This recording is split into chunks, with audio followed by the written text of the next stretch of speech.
Assalamualaikum warahmatullahi wabarakatuh. Kawan-kawanku semuanya dimanapun Anda berada, berjumpa lagi dengan saya Solihuddin. Ya, masih di Bang Soli Channel. Ya, untuk sekarang ini sore hari ya, kita sudah berada di kolam lele milik saya yang di Mojokerto. Sore ini saya akan memberi makan sore ya, makan sore. Oke, sebelum saya lanjutkan videonya, bagi kalian yang belum subscribe, silahkan subscribe terlebih dahulu. Kemudian jangan lupa untuk tekan tombol loncengnya.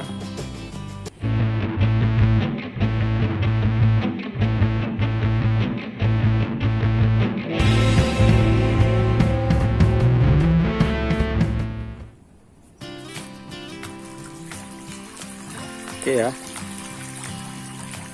untuk lele yang ada di kolam saya ini usianya sudah 1 minggu setelah tebar. Saya tebar ukuran 3-5 cm. Oke, ini ada 2000 ekor.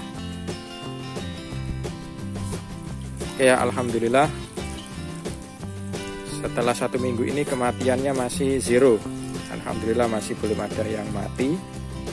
Ukurannya pun sekarang sudah ini 4-6 cm ya. Sudah 4-6 cm, bahkan ada yang sudah 7 cm. Oke, di kolam ini yang kolam nomor 1 ya, airnya sangat hijau.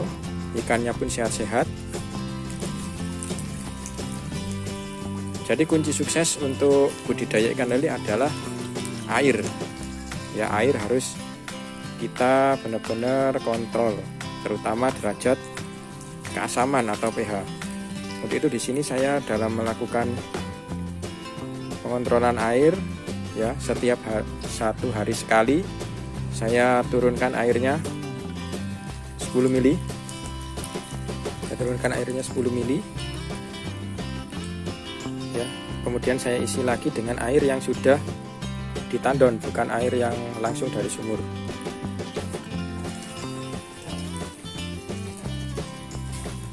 Oke, alhasil ikannya bisa sehat seperti ini. 1 minggu masih zero kematian, alhamdulillah.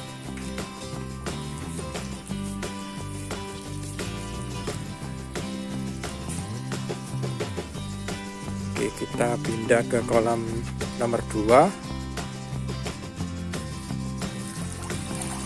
Nah, ini airnya sedikit coklat ya, airnya sedikit coklat, beda dengan kolam yang satu tadi. Cuman airnya, ikannya juga wah, sehat-sehat ya, alhamdulillah sehat-sehat sekali ikannya. Ini juga masih zero kematian, ikannya masih alhamdulillah 1 minggu masih zero kematian.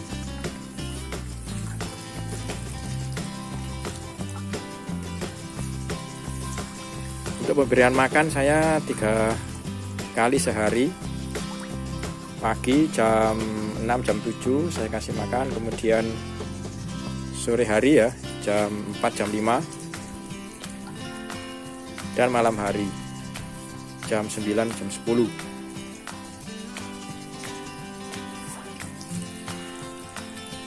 Oke, sekarang kita pindah ke kolam yang ketiga.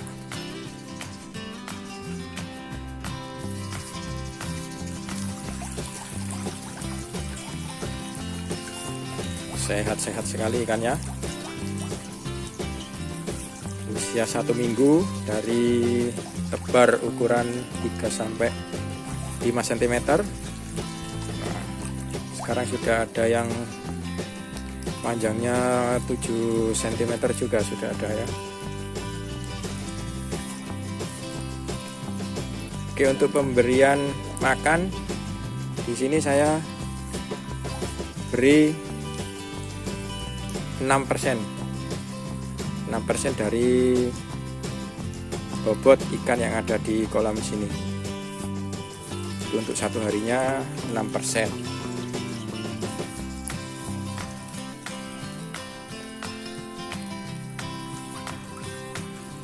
Oke, kembali lagi. Yang terpenting untuk budidaya ikan lele adalah kontrol kualitas air, terutama derajat keasaman. Nah, bagaimana cara kontrolnya? Yang pertama, tadi saya sampaikan air sebisa mungkin ditandon terlebih dahulu. Ya, jangan yang dari sumber langsung. Karena yang dari sumber langsung itu pH-nya asam biasanya. Nanti kita akan buat eksperimen atau percobaan. Ya, di sini untuk saya sementara untuk yang kolam kecil ini saya pakai untuk tandon air. Nah, seperti ini. Jadi dari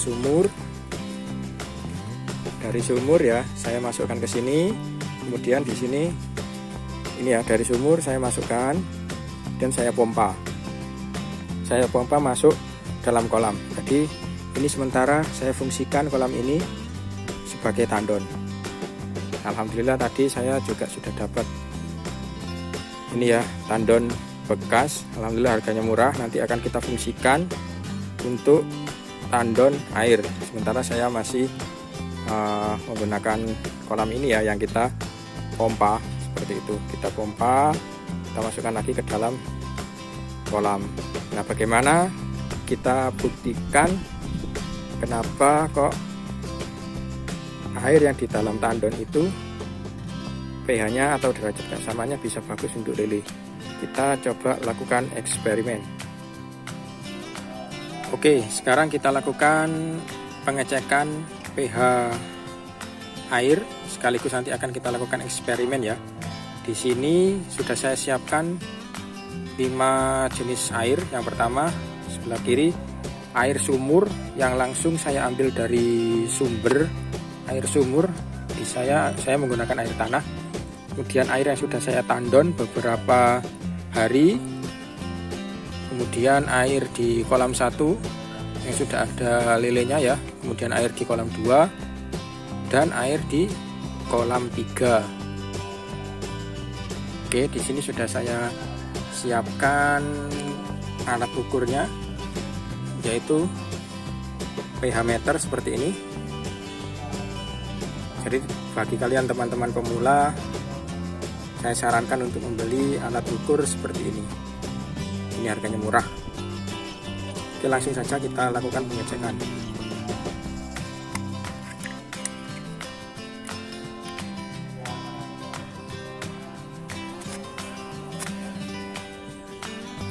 Oke, pertama kita coba untuk air sumur.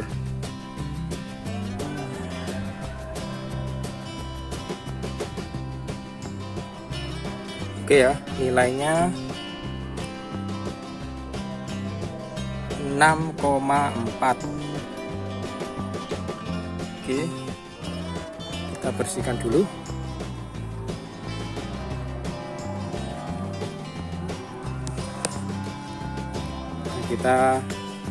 Harus saya siapkan spidol di sini. Jadi di sini tadi 6,4.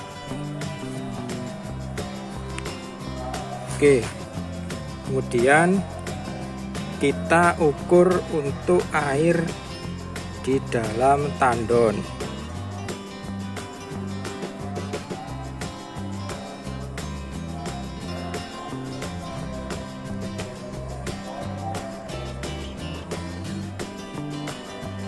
Oke, 7,0 netral ya. Yang ada di tandon airnya netral.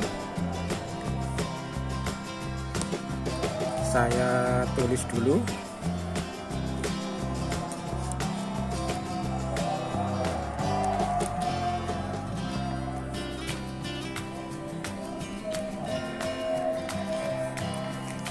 Selanjutnya air di kolam 1.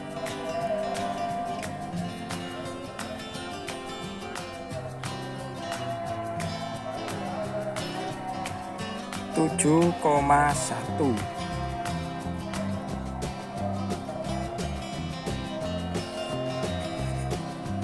Oke, saya tulis dulu 7,1. Kemudian air di kolam kedua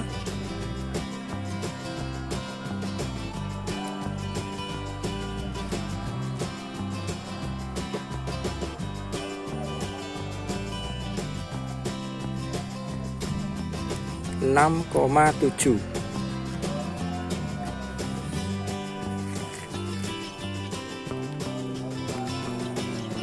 Ya, 6,7.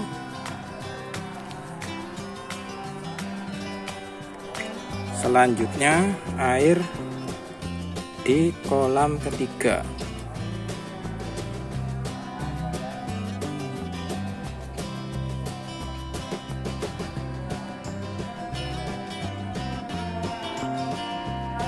Enam.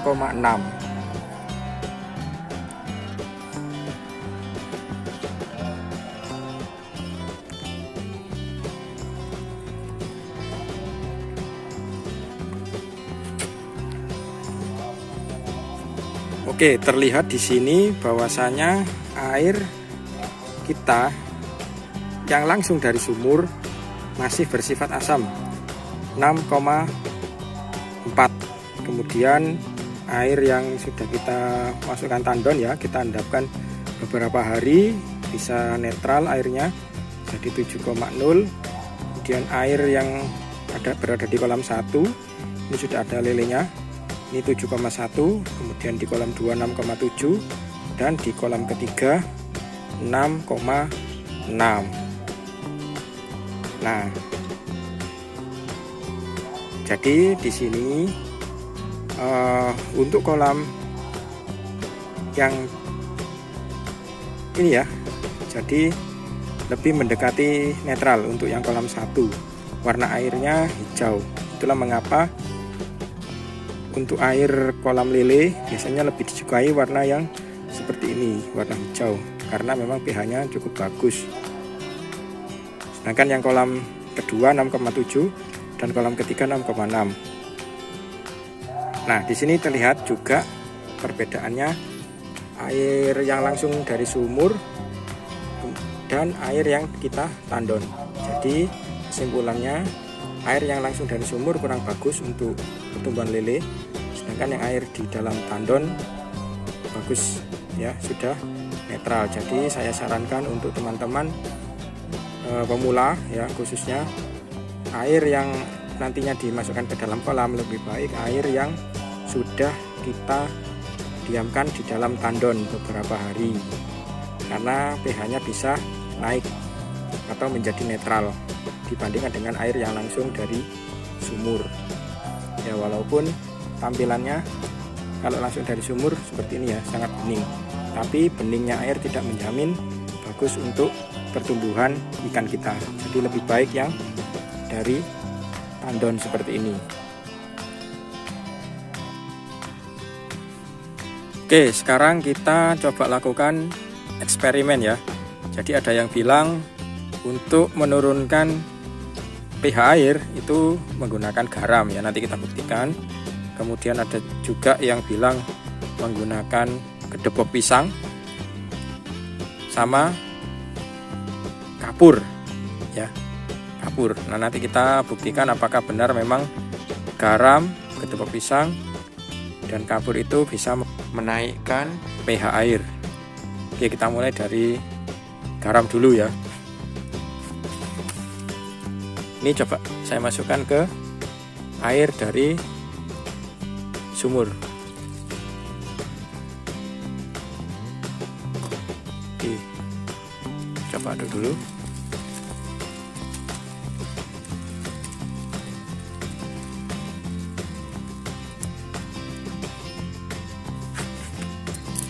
Oke, sekarang kita tes.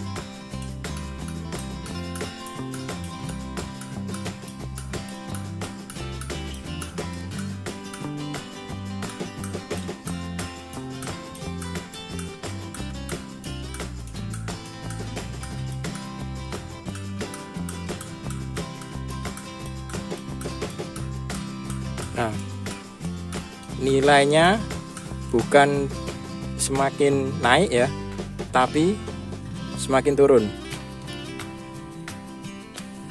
6,2, sedangkan nilai sebelumnya adalah 6,4. Nah, kesimpulannya untuk garam ya, perlu teman-teman ketahui bahwasanya garam itu malah menurunkan pH air dari awalnya 6,4 menjadi 6,2. Jadi jika ada yang beranggapan garam itu membantu menaikkan pH, maka salah ya, dari eksperimen ini salah. Oke, kemudian saya siapkan di sini juga air sumur yang nanti akan coba kita ini ya, kita pakai kedobok pisang, kita masukkan.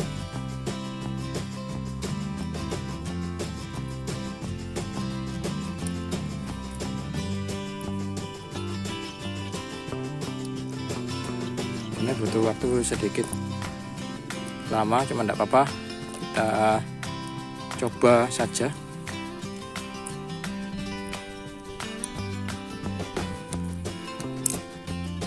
Oke, ini air sumur ya, tadinya air sumur, di pH nya 6,4. Karena kita coba cek.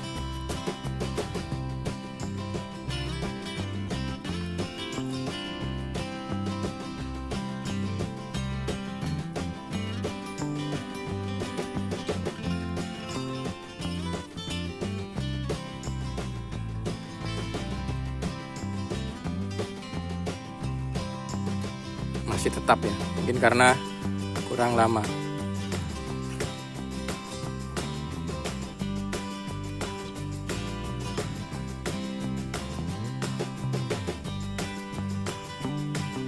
Oke ya, ini juga kurang bisa naik ya, masih 6,3 sampai 6,4 untuk pH nya. Coba kita tes sekali lagi, kita bersihkan.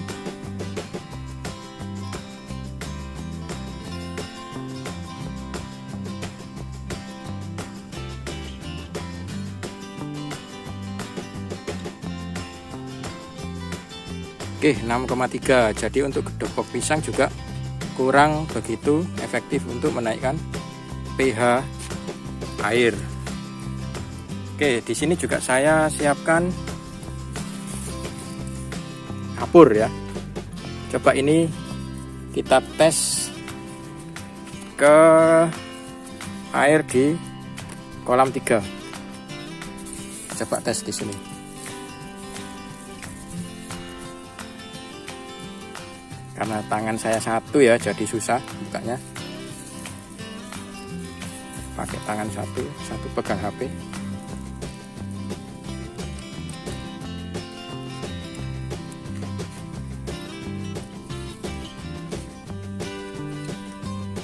Oke, kita coba ini yang kapur.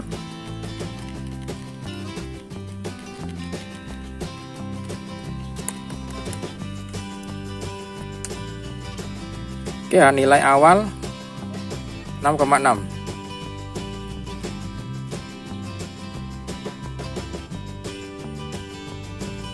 Nah, bisa dilihat ya, air kapur pH-nya sampai 9,5. Wah, jadi sangat efektif untuk menaikkan pH air. Jadi yang awalnya untuk kolam 3 ini 6,6, setelah ditambahkan kapur menjadi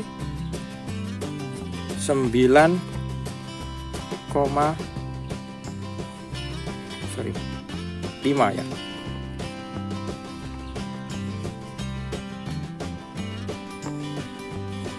Jadi dari 6,6 menjadi 9,5. Jadi sangat efektif sebenarnya menggunakan kapur. Oke ya. Namun, nah ini ya, Untuk penggunaan kapur, jadi teman-teman harus tahu takarannya. Pertama harus tahu takarannya. Jadi jika terlalu tinggi juga untuk kadar pH-nya juga kurang bagus untuk lele. Ya, seperti itu. Oke, jadi kesimpulannya di sini bahwasanya kita sangat penting untuk mengontrol keasaman atau pH air kolam kita. Oke, untuk pertumbuhan lele berdasarkan literatur itu 7 sampai 9 pH-nya yang bagus. Jadi masih acceptable di 7 sampai 9. Namun saya di sini juga pernah melakukan eksperimen. Jadi untuk air sumur saya masukkan lele di dalamnya. Kemudian setengah jam saya tes pakai pH meter. Ya, ikan di situ masih sehat. Ikannya masih sehat, saya tes dengan pH meter, nilainya adalah 6,3. Jadi berdasarkan eksperimen itu saya simpulkan bahwasanya lele itu bertahan di pH 6,3 ya sampai 9. 6,3 sampai 9.